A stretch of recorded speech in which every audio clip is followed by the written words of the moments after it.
श्री खंडेरायांनी जेजुरी गडाची ही भूमी दिव्य आणि पवित्र व्हावी यासाठी ही योजना केली आहे। हे प्रभो, हे माते, आज्ञा असावी।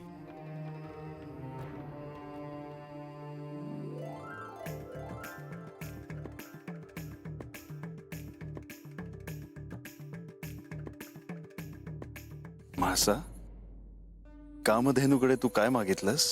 माझी इच्छा पूर्ण करायला तुम्ही आहात, म्हणून मी काही नाही मागितलं।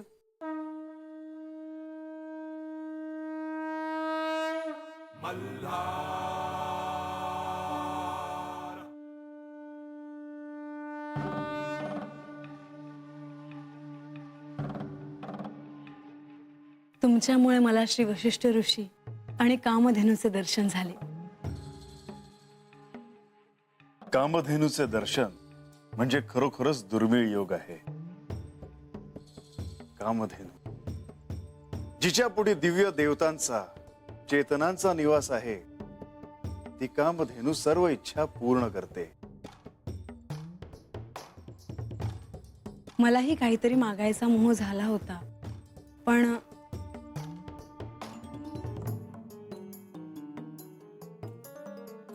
जन्मोजन्मी तुम्ही माझेच राहावे हे मला कामधेनूकडे मागायचे होते।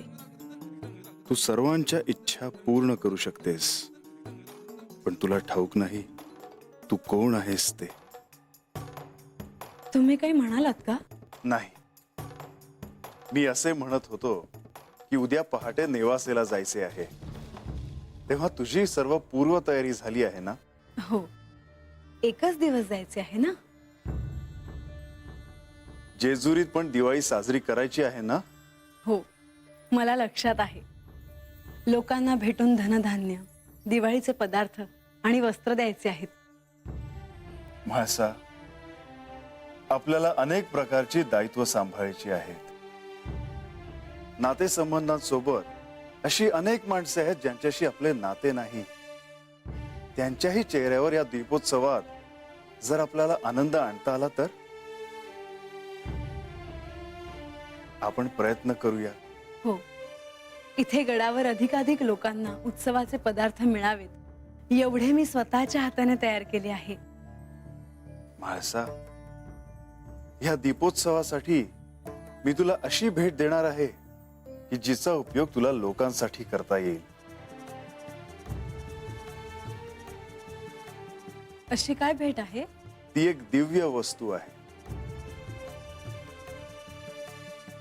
हो, पण ती वस्तू काय आहे?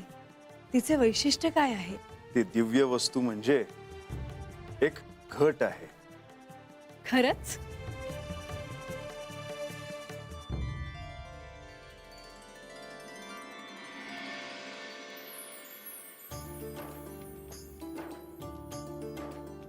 तुम्ही सांगितल्याप्रमाणे मी मगाशी एका सेवकाला वेशीपाशी पाठवलंय। म्हाळसाताई जेजुरीत आल्या की तो निरोप घेऊन येईलच आपल्याकडे। हे बाकी बरे केलेस हो। कर, बसा।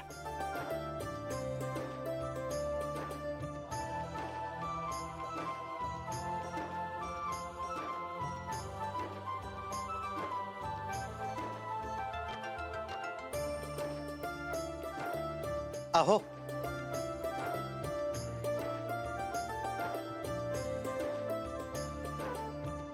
महाशास्त्री देवघरात पूजेला बसले, त्यांना काही हवं नको पाहिलं का? मगाशीच त्यांना काय हवं नको ते मी विचारून आले आहे। पूजेचं सगळं साहित्यही देऊन आले आहे। ते सगळं करूनच मी आले। बर, अहो, जेजुरीहून श्री खंडेराय आणि माळसा पोचले का? सेवकाला वेशीवर पाठवले आहे, ते आले की तो निरोप घेऊन येईलच।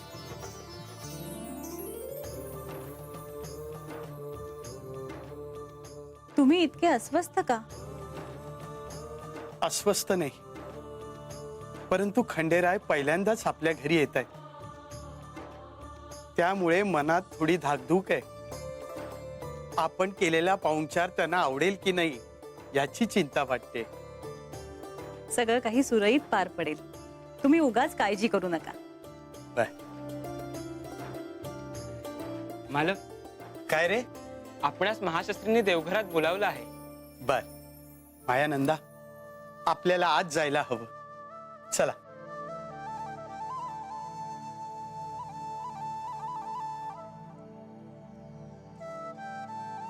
महाशास्त्री, आपण आम्हाला बोलावलं.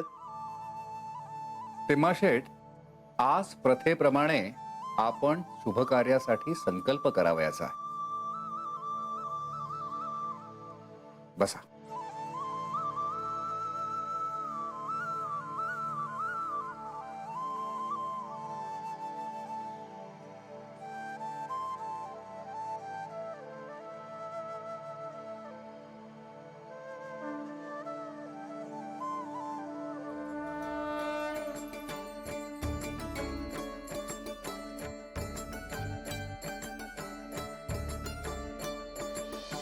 शुभम भवतु.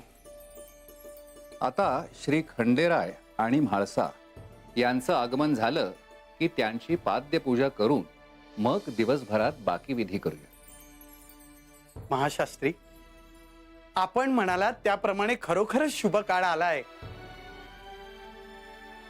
याची आम्हाला खात्री पटली. परंतु कोणताही संदेह मनात ठेवू नका तिम्माशेठ. आपणास कोणतीही शंका आली तर आपण स्पष्ट बोलावे. जेजुरीचे वैभव आम्ही याची देही याची डोळा अनुभवले. श्री खंडेराय हे जेजुरीचे राजे आहेत. अहो, जेजुरीचे वैभव निराळे, आपले आतिथ्य निराळे, हे सगळे त्यांना आवडेल ना? आपण एक गोष्ट विसरत आहात तिम्माशेठ.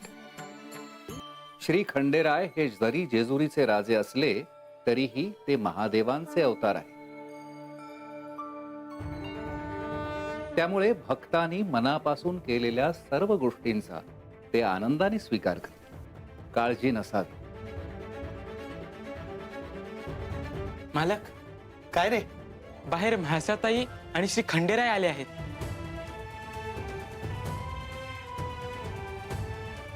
चला.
या.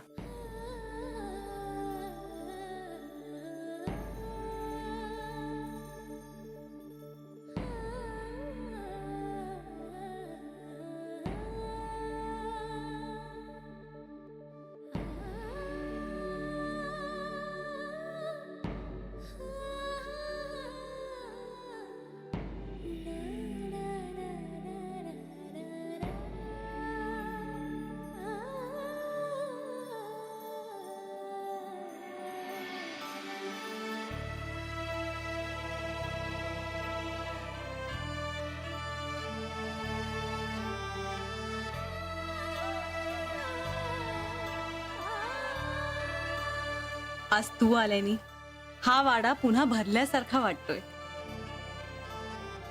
आपला प्रवास सुखकर झाला ना? होय. इकडे यायच्या ओढीने प्रवास कसा संपला ते कळलेच नाही.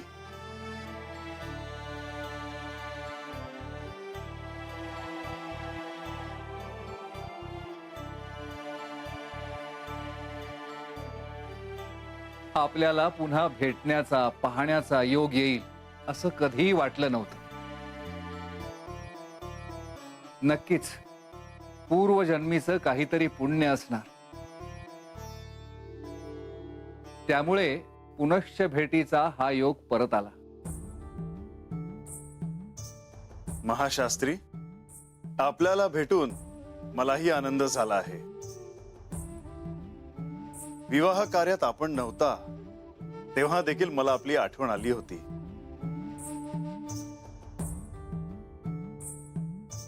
महाशास्त्री, आपण कधी आलात?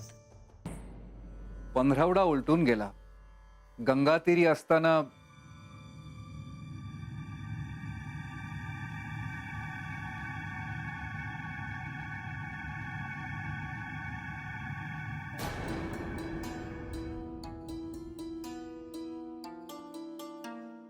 गंगातीरी असताना काय झाले महाशास्त्री?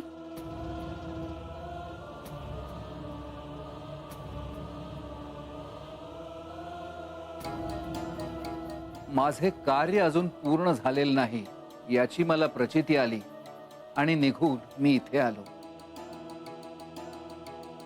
महाशास्त्री, आपण इथे आलात ते योग्यच केले आहे.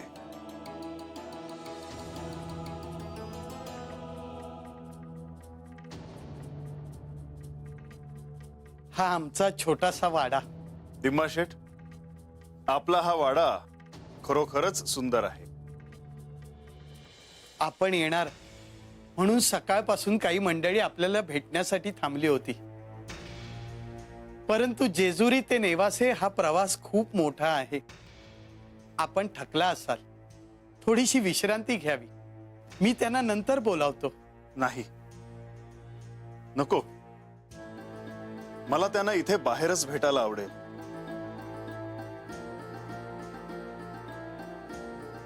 जशी आपली इच्छा. दिम्माशेठ, मला आपल्याला एक गोष्ट सांगायची आहे.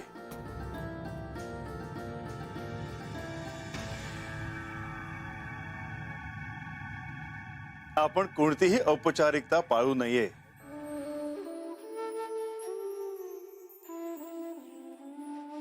होय, इथे ओसरीवर आपल्याला लोकांना भेटता येईल. या.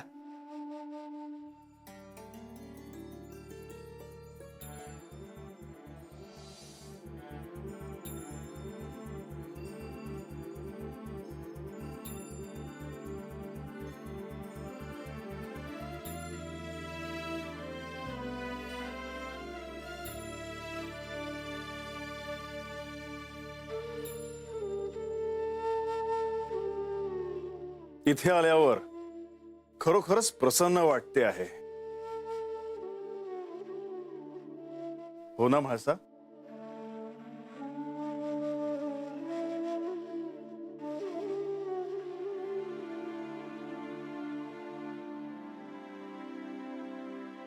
सदानंदाचा सदानंदाचा येळकोट येळकोट येळकोट येळकोट येळकोट येळकोट येळकोट येळकोट येळकोट येळकोट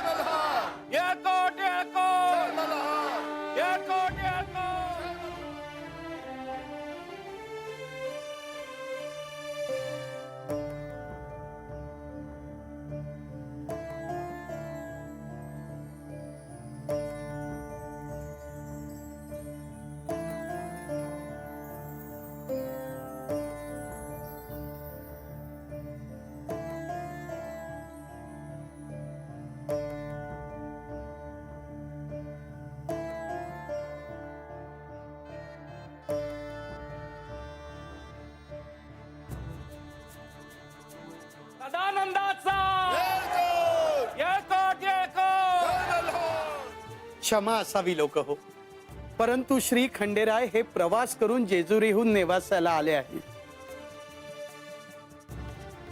भक्तांच्या भक्तीपुढे आराध्याला आणखी काय हवे असते, म्हणून ते आपल्या भेटीसाठी इथे थांबले. पण त्यांना प्रवासाचा क्षीण आला असेलच, तेव्हा आता काही काळ त्यांना विश्रांती घेऊ द्यावी. काही काळानंतर ते पुन्हा आपल्याला भेटतील.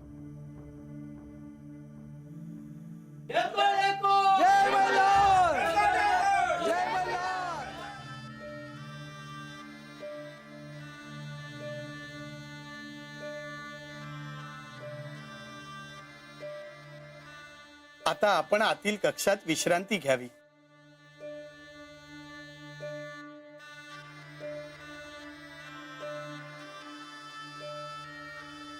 तिम्माशेठ, आज आपण यजमान आहात, तेव्हा आपण सांगाल तसेच होईल. छे छे, अहो हे सांगण्याची माझी पात्रता देखील नाही. मी केवळ आपणास सुचवले. आपण म्हणालात त्याप्रमाणे सर्व काही होईल. ठीक आहे, आपण सांगता त्याप्रमाणे आतील कक्षात जाऊन काही वेळ आम्ही विश्रांती घेतो. तुम्ही आज पहिल्यांदा नेवासेला माझ्या माहेरी आला आहात. आपल्याला हा वाडा जसा आवडला तशी माझी खोली देखील नक्कीच आवडेल. ती खोली पाहायची माझी उत्सुकता देखील वाढली आहे. आज धनत्रयोदशी, या दिवशी मला तुम्हाला काहीतरी द्यायचे आहे. जेव्हा म्हाळसेला बरे नव्हते तेव्हा वैद्यक शास्त्राचे आराध्य धन्वंतरी यांनी इथे येऊन म्हाळसेला बरे केले. या धनत्रयोदशी मी त्यांना निमंत्रण देतो आहे. प्रत्यक्ष धन्वंतरीचे पूजन करण्याचा योग ह्या धनत्रयोदशीला आला आहे.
प्रत्यक्ष श्री खंडेरायांनी निमंत्रण दिले आणि मी आलो नाही असे होणार नाही.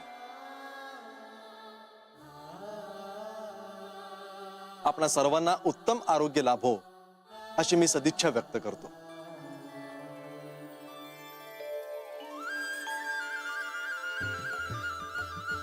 देवा, आज्ञा असावी.